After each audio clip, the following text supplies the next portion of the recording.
Welcome to Shikas cooking recipes. Shikas cooking রেসিপিতে সকলকে স্বাগত জানাই। আজ রান্না করব চিংড়ি মাছের কড়াই পাতুরি। পাতুরি মানেই আমরা জানি কলা পাতায় রান্নাটা করতে হবে, একদমই কিন্তু তা নয়। এই চিংড়ি পাতুরিটা আমি রান্না করব কড়াইতে। অনেক সময় আমাদের হাতের কাছে কলা পাতা থাকে না, তা বলে কি আমরা পাতুরি খাবো না? তা কি হয়? তো এইভাবে রান্না করে ফেলুন চিংড়ি মাছের পাতুরি। রান্না করতেও কম সময় লাগে আর কোনো ঝামেলাও নেই, আর খেতেও অত্যন্ত সুস্বাদু। তো চলুন দেখে নেওয়া যাক কিভাবে আমি এই পাতুরি রান্নাটা করব। তো এখানে আমি বড় সাইজের চিংড়ি মাছ মোটামুটি 500 গ্রাম মতো চিংড়ি মাছ নিয়ে নিয়েছি। এবার খোসাটা ছাড়ানোর পরে মোটামুটি 350-400 গ্রাম মতো দাঁড়িয়েছে। তো চিংড়িটাকে খুব ভালো করে ধুয়ে নিয়ে নিলাম। আর চিংড়ির পিছন দিকটা মানে লেজের দিকটা যে একটু কাট লাগিয়ে ভিতরে যে সুতোর মতো কালো মতো একটা অংশ থাকে সেটাকে কিন্তু টেনে বার করে ফেলে দিতে হবে। তো একটু কাট লাগিয়ে একটু টেনে দিলে কিন্তু খুব ইজিলি এটা বেরিয়ে আসবে। তো এটাকে বের করে নিতে হবে। তো সমস্ত চিংড়ি আমি কালো সুতোর মতো অংশটাকে আমি বার করে ফেলে দিয়েছি। এরপর আমি একটা মশলা তৈরি করব। তো আমি একটা মিক্সার জার নিয়ে নিয়েছি, তাতে 2 টিস্পুন পরিমাণ সাদা সর্ষে দিয়ে দিয়েছি আর 1 টিস্পুন আমি কালো সর্ষে দিয়েছি। আর এর সাথে আমি 2 টিস্পুন মতো পোস্ত দিয়েছি। পোস্তটা কিন্তু অপশনাল, আপনারা চাইলে দিতে পারেন নাও দিতে পারেন। আর এখানে নারকেল দিয়েছি, এখানে নারকেলটা কিন্তু অবশ্যই দিতে হবে। আর তার সাথে আমি দুটো কাঁচা লঙ্কাকে ভেঙে দিয়ে দিলাম। এবার শুকনো অবস্থায় এটাকে প্রথমে গুঁড়ো করে নেব। তো ঢাকাটা দিয়ে দিলাম। এবার শুকনো অবস্থায় দুবার মিক্সিটা চালিয়ে আমি দেখুন গুঁড়ো করে নিয়েছি। এরপর এতে সামান্য একটু লবণ দিয়ে দিয়েছি, না হলে পোস্ত আর যেহেতু সর্ষে আছে একসঙ্গে পেস্ট করে রাখলে তেতো হয়ে যেতে পারে। তো একটু লবণ দিলে সে সম্ভাবনা থাকবে না। এবার সামান্য একটু জল দিয়ে খুব স্মুথ আমি পেস্টটা তৈরি করে নিয়েছি। এবার যে চিংড়ির বাটিটাতে এই মশলা পেস্টটা আমি ঢেলে দিয়ে দিলাম আর সামান্য মিক্সি ধোয়া জল এখানে দিয়ে দিয়েছি। তো এখানে সামান্য মিক্সি ধোয়া জল এখানে দিয়ে দিয়েছি, আর কিন্তু কোনো জল এখানে দেওয়ার দরকার নেই। আর এখানে টেস্ট হিসাবে লবণটা দিয়ে দিয়েছি, আর এখানে সামান্য পরিমাণ একটু হলুদের গুঁড়ো দিয়েছি, আর 1 টিস্পুন এখানে লাল লঙ্কা গুঁড়ো দিয়েছি। তবে লাল লঙ্কা গুঁড়ো যদি আপনারা দিতে না চান সেক্ষেত্রে কাঁচা লঙ্কা পেস্ট করে দিতে পারেন। আর এখানে 3 টেবিলস্পুন পরিমাণ আমি ফ্যাটানো টক দই দিয়ে দিয়েছি, আর 2 টেবিলস্পুন পরিমাণ এখানে কাঁচা সরষের তেল দিয়ে দিলাম।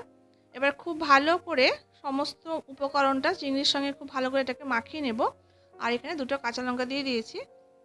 এবার একটা চামচের সাহায্যে খুব ভালো করে দেখুন এইভাবে করে মাখিয়ে নিতে হবে।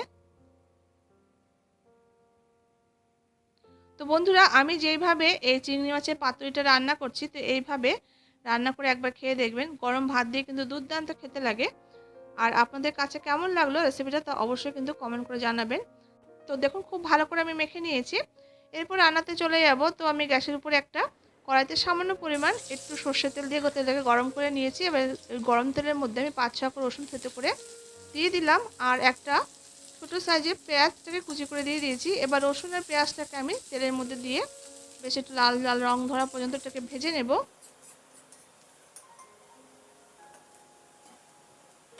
তো দেখুন পেঁয়াজ আর রসুনটাকে লাল লাল করে ভেজে নিয়েছি। এবার যে মিশ্রণটা আমি তৈরি করে রেখেছিলাম চিংড়ি মাছের, সেই মিশ্রণটা আমি এই তেলের মধ্যে ঢেলে দিয়েছি। আর এই পেঁয়াজ আর রসুনটাকে একটু ভেজে দিয়েছি, এতে দেখবেন এই পাতুরিটা সুন্দর একটা কিন্তু ফ্লেভার আসবে, খেতে কিন্তু খুব ভালো লাগবে। এবার মিশ্রণটা দিয়ে একটু নাড়াচাড়া করে দিলাম। এবার এতে আমি সামান্য পরিমাণ 1/2 টিস্পুন পরিমাণ একটু চিনি দিয়েছি। চিনিটা দিলে টেস্টটা ব্যালেন্স হবে যেহেতু টক দই দিয়েছি। এবার চিনিটা দিয়ে একটু নাড়াচাড়া করে একটা ঢাকা দিয়ে ফ্লেমটাকে লোতে দিয়ে মিনিট 6-7 মতো এটাকে একটু ফুটিয়ে নেব। তো মিনিট 7 পর আমি এবার ঢাকাটা খুলে নিয়েছি। এবার আমি দেখে নেব।